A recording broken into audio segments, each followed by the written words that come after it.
इथून पुढे आपल्याला महाराष्ट्रातील समाज सुधारक बघायचे. आता महाराष्ट्रातील समाज सुधारकांची संख्या तर भरपूर आहेत. यामध्ये कोणते समाज सुधारक करायचे आता हा एक मोठा मुद्दा असतो. यातले सगळ्यात मेन समाज सुधारक हे फुले शाहू आंबेडकर. याच्यानंतर आगरकर आणि कर्वे हा एक महत्वाचा भाग येत असतो.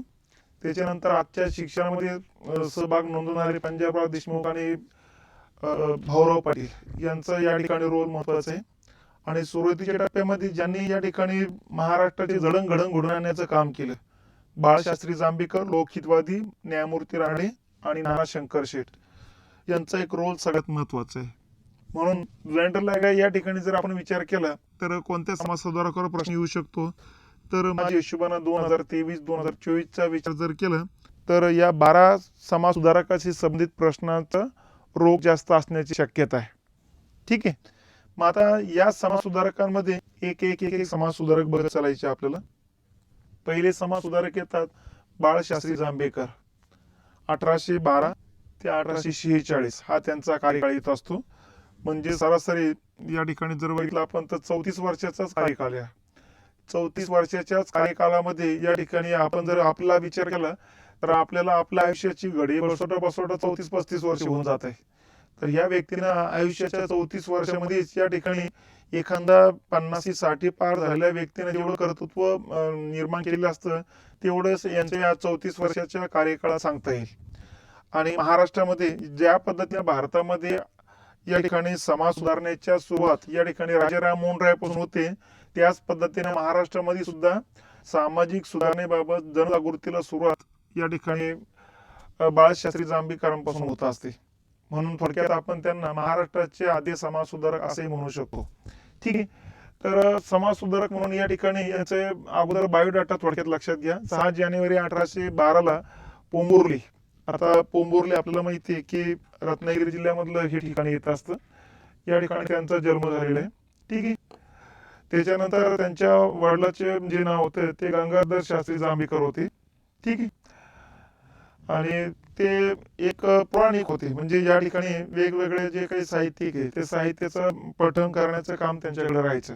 तर थोडक्यात ब्राह्मण कुटुंबात त्यांचा जन्म झालेला आहे. आणि शिक्षण जे आहे मुंबईमध्ये या ठिकाणी इंग्रजी माध्यमातून शिक्षण झाले. आणि 1830 म्हणजे वयाच्या 18व्या वर्षी या ठिकाणी त्यांचं ज्ञानाचं या ठिकाणी प्रचिती इंग्रज सरकारला आली आणि इंग्रज सरकारने त्यांना डेप्युटी सेक्रेटरी या पदावर नियुक्ती केलेली होती, बॉम्बे नेटिव्ह एज्युकेशन सोसायटी. आणि ह्याच बॉम्बे नेटिव्ह एज्युकेशन सोसायटीची पुढे 1832 मध्ये सेक्रेटरी बनलेली. म्हणजे थोडक्यात काय एकानंतर एक पद जे काही मिळवत गेलेले ते पद त्यांच्या कर्तृत्वामुळे त्यांनी मिळवत गेलेले आहेत बघा. मग किती लहान वयामध्ये त्यांचं शिक्षण झाले, किती लहान वयामध्ये त्याने वेगवेगळे पुस्तकं आत्मसात केलेली, जगाचे बदलची भाषा या ठिकाणी त्याने समजून घेण्याचा प्रयत्न केलेला आहे, वेगवेगळ्या भाषा जाणून घेण्याचा प्रयत्न केलेला आहे. त्यांना या ठिकाणी फारसी भाषा समजत होती, मराठी तर आहेच, इंग्रजी आहेत, बंगाली आहेत. तर अशा या वेगवेगळ्या भाषामध्ये कन्नड भाषा त्यांनी नंतर ज्ञान प्राप्त केलेले. तर वेगवेगळ्या भाषाचं ज्ञान प्राप्त करून वेगवेगळ्या भाषेतलं जे चांगलं साहित्य आहे ते साहित्याचं त्यांचं वाचन झालेलं होतं. आणि म्हणूनच इंग्रजांचे या ठिकाणी ते खास काय म्हणतात त्याला आवडीतले व्यक्तिमत्व मानले जातात. आणि म्हणून त्यांना डेप्युटी सेक्रेटरी आणि नंतर सेक्रेटरी पदावरती नियुक्ती केल्याचं दिसते. ठीक आहे. यांची सगळ्यात महत्वाची घटना म्हणजे 6 जानेवारी 1832 मराठीतले पहिले वृत्तपत्र सुरू केलेले त्यांनी, दर्पण नावाचं. आलं लक्षात? तर हे मराठीतलं पहिले वृत्तपत्र आहे. आता भारतातलं पहिलं वृत्तपत्र आणि मराठीतलं पहिलं वृत्तपत्र फरक लक्षात घ्या. भारतातलं पहिलं वृत्तपत्र द बेंगॉल गॅजेट आहे. ठीक आहे. आणि ते जवळपास या ठिकाणी जर आपण बघितलं 1780च्या कालखंडात सुरू होताना दिसतंय. तर 1832 ला मराठीतलं पहिलं वृत्तपत्र काढण्याचं काम या ठिकाणी बाळशास्त्री जांभेकरांनी केलेले. वयाच्या 20व्या वर्षी या वृत्तपत्राची सुरुवात केलेली. सुरुवातीला हे अगोदर पाक्षिक होतं, नंतर साप्ताहिकांमध्ये रूपांतरित होताना दिसतंय. ठीक आहे. दर्पणचं जे काही हे राहायचं इंग्रजीतलं जे काही त्यांचं एडिशन राहायचं ते एडिशन तयार करण्याचं काम बाळशास्त्री जांभेकर करत होते. तर त्याचंच मराठीतलं जे एडिशन राहायचं ते एडिशन या ठिकाणी भाऊ महाजन या ठिकाणी ते लिहिण्याचे काम करत होते बघा. म्हणजे थोडक्यात काय दर्पण नावाचे वृत्तपत्राचे हे जे पहिले पान आहे या पहिल्या पानाचे 2 भाग पडायचे. इथं या ठिकाणी इंग्रजी भाषेतून बातम्या छापायचे आणि हीच बातमी इकडं मराठी भाषेतून छापल्या जायची बघा. तर इंग्रजी भाषेचं या ठिकाणी संपादन करत होते जांभेकर आणि या ठिकाणी मराठी भाषेचं संपादन करत होते भाऊ महाजन. लक्षात. तर अशा पद्धतीनं या ठिकाणी सुरुवातीची या घटना लक्षात घेतल्या पाहिजेत.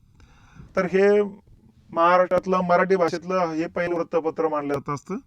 ठीक आहे. त्याच्यानंतर पुढं जर बघितलं आपण 1832ला विद्या ही बळ हे शीर्षक असणारा लेख दर्पणच्या अंकात त्यांनी लिहिला होता. म्हणजे थोडक्यात अगोदरची वृत्तपत्र जी होती, आता या वृत्तपत्राचं नाव होतं दर्पण. दर्पणचा अर्थ होतो आरसा. आरसा म्हणजे समाजाला त्यांचा आरसा दाखवणे की तुम्ही कशी दिसता, तुमच्या याच ठिकाणी चांगले काय गोष्टी वाईट काय गोष्टी तुम्हीच बघा. मग समाजातल्या या ठिकाणी चांगल्या वाईट चालीरीतीवरती प्रकाश टाकण्याचं काम त्यांनी त्यांच्या लेखातून केलेले. यातलं हे मग विद्याबाबतचं जे काही या ठिकाणी जो लेख आहे तो 1832च्या कालखंडात लिहून या ठिकाणी शिक्षणावरती भर देण्याचं या ठिकाणी समाजाला आवाहन केलेले होते त्यांनी. तर हे मराठीतले पहिले वृत्तपत्र 32 पासून ते 40 पर्यंत चालते बघा. ठीक आहे. जवळपास 8 वर्षे हे वृत्तपत्र चालते. 8 वर्षानंतर 1840ला त्यांनी दर्पण नावाचं वृत्तपत्र बंद केलं आणि त्याच्यानंतर मग परत बाळशास्त्री जांभेकर आणि भाऊ महाजन यांनी दिग्दर्शन नावाचं सुरुवातीला साप्ताहिक आणि नंतर मग मासिक काढलेले बघा. ठीक आहे. फिजिक्सचा प्रचार करणे म्हणजे भौतिक शास्त्रातील संकल्पनाचा प्रचार करणे हा त्या पाठीमागे त्यांचा प्रमुख हेतू होता. ठीक आहे. विज्ञानाचा प्रसार करणे समाजामध्ये, वैज्ञानिक दृष्टिकोन निर्माण करणे हा त्या पाठीमागे त्यांचा उद्देश होता बघा. सुरुवातीला साप्ताहिक होतं, नंतर मासिक बनलं. ही सुरुवातीला दर्पण पाक्षिक होतं, नंतर साप्ताहिक बनलेले. तर या सगळ्या 2 वृत्तपत्राबद्दल त्यांच्या बद्दलची थोडक्यात माहिती लक्षात असू द्या. त्याच्यानंतर इंग्रजांनी बाळशास्त्री जांभेकरांना जस्टिस ऑफ पीस ही पदवी दिलेली. त्यांचं जे काही कार्य आहे हे कार्य बघितल्यानंतर इंग्रजांच्या लक्षात आलंय की इतक्या कमी वयात इतका हुशार हा व्यक्ती जो आहे, वेगवेगळ्या जबाबदाऱ्या जेवढ्या जबाबदाऱ्या दिल्या जातात तेवढ्या जबाबदाऱ्या तो व्यक्ती पार पाडतोय. म्हणून इंग्रज सरकारनं शेवटी त्यांच्या कार्याची दखल घेऊन जस्टिस ऑफ पीस या पदानं सन्मानित केल्याचं दिसतंय. त्याच्यानंतरची सगळ्यात महत्वाची घटना म्हणजे 1843ची घटना आहे बघा. हे श्रीपाद शेषाद्री प्रकरण म्हणतो आपण त्याला. ठीक आहे. या ठिकाणी शेषाद्री जी होती त्या शेषाद्री नावाचे, आता ही अंबाजोगाईतली घटना आहे. म्हणजे बीड जिल्ह्यामध्ये अंबाजोगाई नावाचं तालुक्याचं गाव येत असतं. इथं हे शेषाद्री नावाची जी व्यक्ती आहे या व्यक्तीला, आता हे ब्राह्मण कुटुंबातली होती. शेषाद्री व्यक्तीला या ठिकाणी 2 मुलं होती, नारायण शेषाद्री आणि श्रीपती शेषाद्री ही 2 मुलं होती. ही दोन्ही मुलं इंग्रजी माध्यमातून शिक्षण घेण्यासाठी त्यांनी ख्रिस्ती मिशनरी शाळेमध्ये टाकले होते आणि ते मुलं तिथंच राहून जायचे हॉस्टेलमध्ये. तिथंच त्यांच्या त्या पादरी लोकांसोबत संपर्क आला, म्हणजे धर्मगुरूंसोबत संपर्क आला आणि धर्मगुरूच्या संपर्कातूनच मग नारायण शेषाद्रीनं या ठिकाणी धर्मांतर करून घेतलं आणि ख्रिश्चन धर्म स्वीकारला. तर अशा पद्धतीनं या ठिकाणी मोठ्या भावानं धर्मांतर केलं आणि ख्रिश्चन धर्म स्वीकारला आणि नंतर हळूहळू या ठिकाणी मग यांची सुद्धा धर्मांतर करण्याचे चान्सेस वाढले, श्रीपतीची सुद्धा. लक्षात. आणि म्हणून त्यांच्या वडिलांनी काय केलं की त्यांना या ठिकाणी परत आणण्याचा प्रयत्न केला, पण मोठ्या मुलाच्या संशयामुळे या ठिकाणी साहजिकच समाज त्यांच्याकडं थोडा वेगळ्याच अँगलला बघू लागला. त्यामुळं साहजिकच श्रीपाद शेषाद्रीला सुद्धा ख्रिश्चन धर्म स्वीकारल्याचं बऱ्याच जणांनी सांगायला सुरुवात केली. हालाकी त्यांनी ख्रिश्चन धर्म स्वीकारलेला नव्हता. ठीक आहे. मग आता या ठिकाणी ब्राह्मण वर्गाने त्यांना सांगायला सुरुवात केली, तरी तुम्ही हिंदू धर्मातून वाटलेला आहात, कारण तुम्ही ख्रिश्चन धर्मगुरूंसोबत राहिलेले आहात, त्यांच्यासोबत तुम्ही मदिरापान केलेले, त्यांच्यासोबत तुम्ही मांस भक्षण केलेले. याचा अर्थ तुमचे हिंदू धर्मातले जे काही तत्वज्ञ आहे तुम्ही विसरलेले काही काळाकरता, त्यामुळे तुम्ही धर्मभ्रष्ट झालेले आहात असं समजूनच या ठिकाणी त्यांना या ठिकाणी परत हिंदू धर्मात घेण्यास नकार देऊन टाकला होता. आणि याच मग श्रीपती शेषाद्रीला धर्मात शुद्धीकरण करून घेण्यासाठी या ठिकाणी बाळशास्त्री जांभेकर यांनी नानाशंकर शेठ, दादोबा पांडुरंग, त्याच्यानंतर या ठिकाणी आपले जे काही शंकराचार्य या शंकराचार्यांची मदत घेतली आणि त्यांचं शुद्धीकरण करून त्यांना हिंदू धर्मात परत आणण्याचं काम केलेलं होतं बघा. तर हे श्रीपती शेषाद्री प्रकरण म्हटलं जात असतं बघा. तर थोडक्यात हे प्रकरण शुद्धीकरण चळवळीशी संबंधित मानलं जात असतं. तर ही 1843च्या कालखंडातली घटना आहे. त्याच्यानंतर या ठिकाणी 1846ला प्राचीन शिलालेखाच्या अभ्यासासाठी वनेश्वरला गेले होते. ठीक आहे. आणि तिथं असताना या ठिकाणी तापानं फणफणले गेले, त्या तापाच्या याच्यामध्ये त्यांचा मृत्यू होताना दिसतो. तर वयाच्या हे 34व्या वर्षी घडलेली घटना मानल्या जात असते. मग आता त्यांचं योगदान काय राहिलेलं आहे आपल्या समाजामध्ये योगदान काय आहे, आपल्या देशामध्ये काय योगदान राहिले, तर सगळ्यात पहिलं योगदान होतं त्यांचं शाळा तपासणी निरीक्षक म्हणून त्यांना मुंबई विभागामध्ये नियुक्ती करण्यात आली होती. ठीक आहे. या ठिकाणी निरीक्षक म्हणून काम करतानाच मग थोडक्यात त्याने ट्रेनिंग कॉलेजचे संचालक पण नियुक्ती केली. म्हणजे जे काही शिक्षक लोक, या शिक्षक लोकांना शिकवण्यासाठीच्या ज्या संस्था होत्या, या संस्थांमध्ये शिक्षक म्हणून सुद्धा नियुक्ती करताना दिसतात. त्याच्यानंतर मराठी वृत्तपत्राचे जनक, मराठीतले पहिले वृत्तपत्र त्यांनी काढले म्हणून त्यांना मराठी वृत्तपत्राचे जनक, आणि त्यांचा जन्मदिवस 6 जानेवारी हा पत्रकार दिन म्हणून साजरा करत असतो. ठीक आहे. त्याच्यानंतर मराठी भाषेतील पहिली शालेय पाठ्यपुस्तक, म्हणजे आजच्या काळात आपण जे शालेय पाठ्यपुस्तक म्हणतो 5वी ते 12वी, तर हे काढण्याचं पहिले काम त्यांनीच केले. त्यांच्याच कालखंडामध्ये मराठी भाषेतून चांगली दर्जेदार पुस्तकं त्यांनी या ठिकाणी इंग्रजी वगैरे भाषेतून या ठिकाणी ट्रान्सलेट करून घेतली आणि आपल्या भाषेमध्ये लोकांना, मुलांना ते समजून सांगण्याचा प्रयत्न केलेला आहे. ठीक आहे. त्यानंतर आद्य इतिहासकार, या ठिकाणी त्यांनी पुढचे आपण ग्रंथ बघू त्यावेळेस तुमच्या लक्षात यायला लागेल की हिंदुस्थानचा इतिहास आहे, प्राचीन हिंदुस्थानचा इतिहास आहे, इंग्लंडचा इतिहास आहे, यासारखे जे काही ग्रंथ लिहिले त्या ग्रंथामध्ये इतिहासाचाच मागोवा जास्त आहे, म्हणून त्यांना आधी इतिहासकार असंही म्हटलं जात असं बघा. ठीक आहे. पुनर्जीवनवादी सुधारणावादाचा किंवा परंपरानिष्ठ परपरिवर्तनाचा पाया घातला गेला. त्यांनी नवीन विचार या ठिकाणी मांडायला सुरुवात केली. उदाहरणार्थ धर्मांतर करण्याच्या मोहिमेमध्ये सुद्धा त्यांचे विचार प्रगल्भ मानला जात असतो.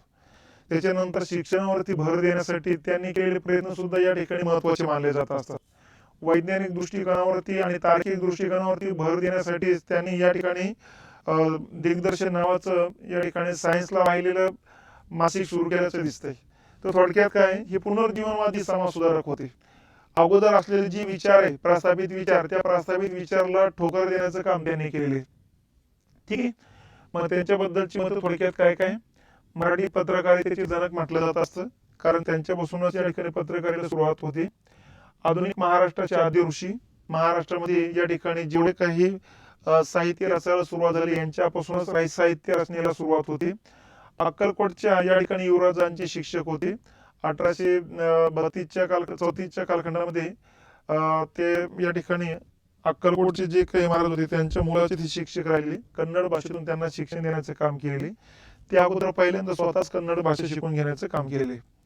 त्याच्यानंतर एल्फिस्टन कॉलेजमध्ये पहिले भारतीय असिस्टंट प्रोफेसर, कुठल्या विषयाचे, तर ग्रहगणित आणि बीजगणित या 2 विषयाचे अगोदर ते प्रोफेसर राहिलेले, असिस्टंट प्रोफेसर म्हणून काम केलेले त्यांनी.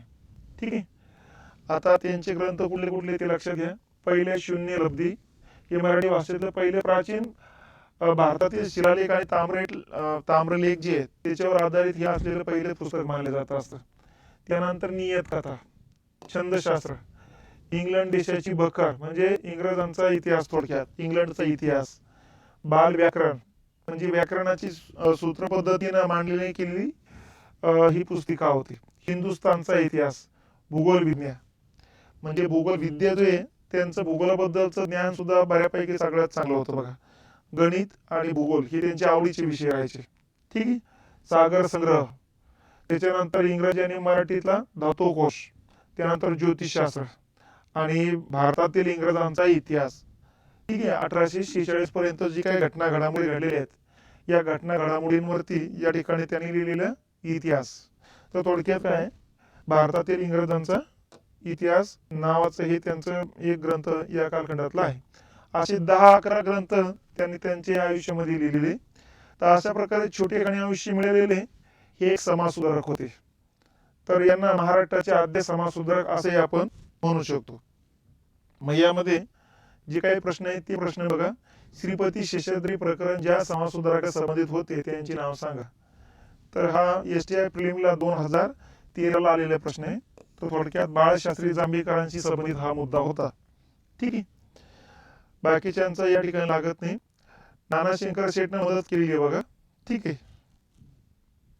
खालीलपैकी योग्य विधाने ओळखा. आचार्य बाळशास्त्री जांभेकरांनी दर्पण हे पाक्षिक 1832 मध्ये सुरू केले. ठीक आहे. त्याच्यानंतर त्यांनी विज्ञानाच्या प्रसारासाठी दिग्दर्शन हे मासिक सुद्धा सुरू केले. ओके. आता या ठिकाणी जर बघितलं तर हे सुरुवातीला पाक्षिक होतं, नंतर साप्ताहिक बनलेले, त्यामुळे ही दोन्ही पण विधानं बरोबर येतील. म्हणजे उत्तर येतं अ आणि ब बरोबर आहे. तर अशा पद्धतीनं या ठिकाणी बाळशास्त्री जांभेकरांबद्दलची थोडक्यात माहिती लक्षात घ्यावी.